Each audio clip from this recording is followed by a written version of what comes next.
Forces में खाली हैं, रिक्त हैं।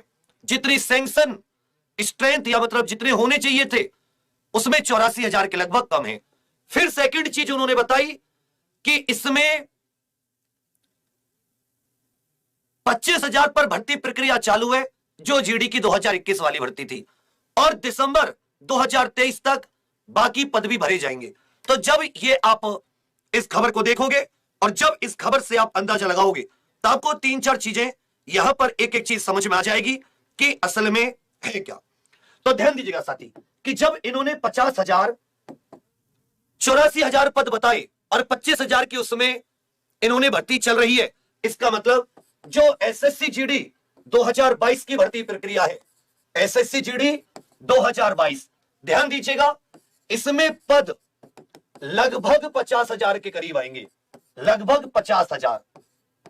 मतलब थोड़े कम हो सकते हैं, थोड़े ज्यादा, क्योंकि अगर आप 84,000 में से 25,000 निकाल देते हो तो भी आपके पास काफी संख्या में लगभग 59,000 के करीब, उनमें से मान लेता हूं कुछ केंद्रीय जो ऊंची पोस्ट होती है जैसे असिस्टेंट कमांडेंट हो गया या एसआई इंस्पेक्टर, ये कुछ मान लो हेड कांस्टेबल इत्यादि की, तब भी 50,000 के करीब प्लस इसमें पद आप इस बार मानकर चलिए, क्योंकि दिसंबर 2023 तक भर्ती पूरी करनी होगी। तो ये अंतिम भर्ती होगी जिसमें कि एसएससी जीडी के खाली पड़े पद भरे जाएंगे। ये मोदी जी के भाषण में भी क्लियर था कि 1.5 साल में 10 लाख, उनमें से बहुत बड़ी संख्या एसएससी जीडी के द्वारा सीएपीएफ में, तो लगभग 50,000। इसका सबसे ज्यादा फॉर्म किसी डिफेंस के अगर आप देखोगे कि वर्दी वाली नौकरी के, तो सबसे ज्यादा फॉर्म इसी एसएससी जीडी के भरे जाते।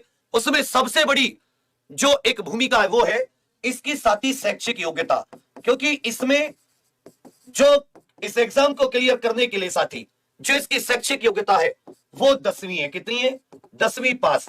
ये किसी भी बोर्ड से हो सकता है, किसी भी मान्यता प्राप्त बोर्ड से, चाहे आपने ये यूपी बोर्ड से कर रखी हो या आपने साथी ये अपने सीबीएसई कर रखी हो सीबीएसई से, या आपने उत्तराखंड बोर्ड से, राजस्थान बोर्ड से, हरियाणा बोर्ड से, या अगर आपने एनआईओएस किसी ओपन बोर्ड से भी कर रखी है तो भी कोई इश्यू नहीं होना चाहिए। इसलिए इसमें सबसे ज्यादा, क्योंकि व्यक्ति जब सरकारी नौकरी का फॉर्म भरता है तो पहले जो लेवल पर नौकरी निकलती है वो 10वीं के लेवल पर निकलती है, और आप ये कह सकते हैं कि जो सबसे बड़ी यही नौकरी है।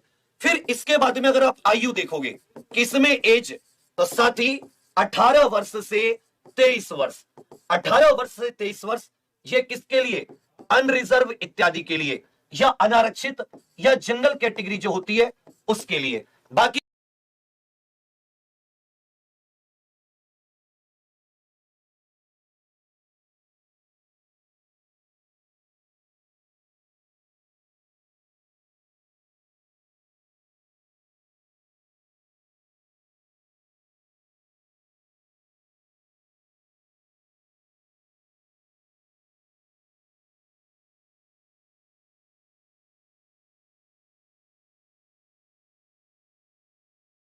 एससी एसटी ओबीसी को, एससी एसटी ओबीसी को, एससी एसटी को 5 साल की छूट, ओबीसी को 3 साल की छूट, इन्हें 5 वर्ष, और जो ओबीसी कैटेगरी है इन्हें साथ ही 3 वर्ष। इसके अतिरिक्त 1984 के दंगों में जिन लोगों ने जान गंवाई थी उनके डिपेंडेंट, 2002 के दंगों में जिन्होंने जान गंवाई थी उनके डिपेंडेंट इत्यादि के लिए भी इसमें विशेष प्रकार से छूट का प्रावधान है। तो 18 से 23 व्यक्ति जैसे 18 वर्ष का हुआ, 10वीं पास की, पहला मौका होता है सरकारी नौकरी की तरफ जाने का, एसएससी जीडी की तैयारी। इस बार तो सबसे अच्छा आप लोगों के लिए इसलिए है कि समय से आपको पता चलेगा, संख्या भी पदों की बहुत ज्यादा है, तो मेहनत आप ज्यादा कर पाओगे। और केवल जो आप मेहनत करोगे वो इस एग्जाम के लिए नहीं, मैं भी आपको यह जोड़ के बताऊंगा कि वो एक बार की मेहनत कैसे आपको अन्य एग्जाम्स में भी काम देगी। तो आप थोड़ा सुकून से सुनिएगा, टेलीग्राम और आपका कहां से आपको प्रीवियस ईयर मिल सकते हैं, यह सब आपको मैं बहुत अच्छी महत्वपूर्ण जानकारी दे दूंगा। अब इसमें साथी देन आ जाता है इसमें एक फिजिकल योग्यता जो आपकी शारीरिक, यह बहुत इंपॉर्टेंट है। तो शारीरिक योग्यता में साथी इसकी एक ऊंचाई जो है यह आपके लिए बहुत इंपॉर्टेंट है, हाइट यह एक इंपॉर्टेंट है।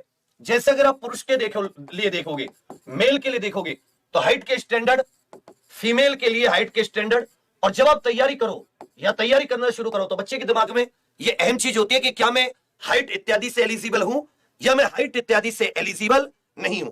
तो आपको समझ में आएगा कि इसकी जो पुरुष की हाइट है वो साथी 170 सेंटीमीटर, 170 सेंटीमीटर आपकी हाइट होनी चाहिए, और फीमेल की साथी इसमें 157 सेंटीमीटर। अगर आप कितनी हाइट है तभी आप इस एग्जाम का फॉर्म भरना। उसके अलावा जो एसटी कैटेगरी के उम्मीदवार होते हैं उनके लिए थोड़ी सी छूट होती है, 162.5 सेंटीमीटर, और महिला उम्मीदवार जो एसटी कैटेगरी की हैं उनके लिए साथी 150 सेंटीमीटर। इसके अलावा जो उत्तर के सभी अनुसूचित जनजाति के उम्मीदवार, अपने जो पूर्वोत्तर राज्य होते हैं उनके लिए भी छूट है, जो नक्सली क्षेत्र के उम्मीदवार हैं उनके लिए भी छूट है, गढ़वाली, कुमाऊनी, डोगरा, मराठा इनसे संबंधित भी छूट है, असम, हिमाचल प्रदेश, जम्मू कश्मीर इत्यादि से आने वाले साथियों को भी साथी इसमें छूट है। इसके अलावा साथी जो पुरुष कैंडिडेट है उनके लिए सीना भी बहुत एक महत्वपूर्ण है। सीने का फैलाव बिना फुलाए हुए 80 सेंटीमीटर और साथी 5 सेंटीमीटर का फैलाव। तो ये तो ऐसी चीजें कि जिनकी जब आप फिजिकल के लिए ट्रेनिंग करते हो तो आप आसानी से कार्य कर लेते हो।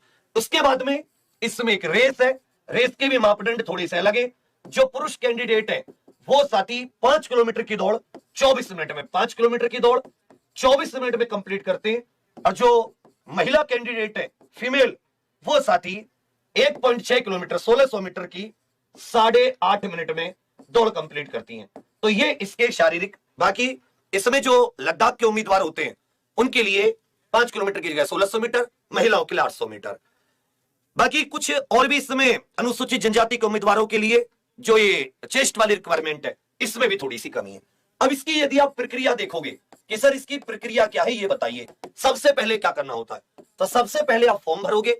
आप देखोगे लड़के कि आपकी हाइट 170 सेंटीमीटर, गर्ल्स महिलाएं 157 सेंटीमीटर। अगर आप अनुसूचित जनजाति एसटी शेड्यूल ट्राइब से हैं तो उसी के अनुसार जो आपके लिए छूट है उसके हिसाब से आपकी हाइट है या नहीं है। उसके बाद में कि क्या आपकी एज 18 से 23 के वर्ष में, ओवर एज तो नहीं है, अंडर एज तो नहीं है, SC ST OBC है, केंद्र वाली लिस्ट, सेंटर वाली लिस्ट, तो क्या आपके पास उसका सर्टिफिकेट है, ये सबसे अहम हो जाती है। उसके बाद में इसका जो पहला होता है कंप्यूटर बेस्ड टेस्ट, कंप्यूटर आधारित टेस्ट, कंप्यूटर आधारित टेस्ट पूरे देश में कई दिन चलता है क्योंकि फॉर्म बहुत ज्यादा होते हैं। अलग अलग शिफ्ट में ये कंप्यूटर आधारित एक टेस्ट होता है, ऑब्जेक्टिव टेस्ट है, ऑब्जेक्टिव टाइप टेस्ट होगा। इसमें साथी कुल 100 प्रश्न आएंगे, प्रत्येक प्रश्न आपका 1 नंबर का होगा, तो कुल कितने नंबर का पेपर हो गया, 100 नंबर का आपका ये पेपर हो गया, 1 नंबर का एक प्रश्न। और साथ ही इसमें नेगेटिव मार्किंग भी है, ध्यान दीजिएगा, स्टार लगा लीजिए इस चीज को कि इसमें नेगेटिव मार्किंग भी है।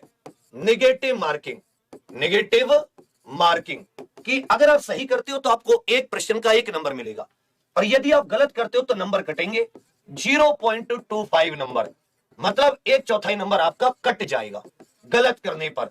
इसी को नेगेटिव कहते हैं कि 0.25 नंबर आपका कट जाएगा। अब इसमें रिटर्न में क्या क्या आएगा वो भी देखेंगे। पहला सीबीटी हो गया, उसके बाद में सेकंड साथी आपका मेरिट लिस्ट लगेगी इन 100 नंबर के आधार पर, उससे आपको फिजिकल के लिए बुलाया जाएगा जिसमें आपकी शारीरिक मापतोल, शारीरिक मापतोल यही कि आपकी हाइट इत्यादि है या नहीं है।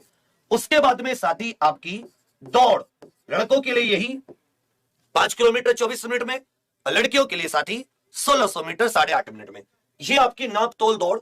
उसके बाद में साथी अगर आप इसको भी क्लियर कर लेते हैं देन फिर आपकी एक मेरिट लगेगी फाइनल कि हाँ भाई इन लोगों को बुलाया गया था, इनकी दौड़ भी हो गई। अब उसके बाद में आपका मेडिकल होगा जिसको चिकित्सीय जांच कहते हैं। यह कार्य एसएससी कराएगी, कंप्यूटर आधारित टेस्ट, और ये जो कार्य होंगे ये सीएपीएफ अपने अलग अलग सेंटरों में, जैसे सीआरपीएफ के में, आईटीबीपी के में, सीआईएसएफ के में, एसएसबी के में, बीएसएफ, असम राइफल्स, इनमें अलग अलग जगह आपके शारीरिक जो माप तोल दौड़ इत्यादि का टेस्ट होगा, ये क्वालिफाइंग होता है। तो असली जो है, असली नंबर है जो आपको फाइनल मेरिट में लेकर जाएंगे। रिक्तियों की संख्या काफी है, 50,000 के करीब रिक्तियां आएंगी, तो बहुत सारे बच्चों के यहां एक तरीके से उनका भविष्य चेंज हो जाएगा, नंबर आ सकता है। अब इसमें अगर आप ये 100 नंबर वाला टेस्ट देखोगे तो टेस्ट साथी है ऑब्जेक्टिव टाइप होगा। ऑब्जेक्टिव इसमें 4 सब्जेक्ट होते हैं, 25-25 प्रश्न 4 विषय से पूछे जाते हैं। कितने विषय? 4 विषय, और कुल मिला के आपके कितने हो गए? 100 प्रश्न हो गए। इन 4 विषय में आपका गणित हो जाता है जिसे संख्यात्मक योग्यता क्वांटिटेटिव एप्टीट्यूड कहते हैं, क्वांटिटेटिव एप्टीट्यूड। इसमें 25 प्रश्न और साथ ही इसमें 25 ही नंबर के, समझे, 25 नंबर के हो गए क्योंकि एक एक नंबर का होता है।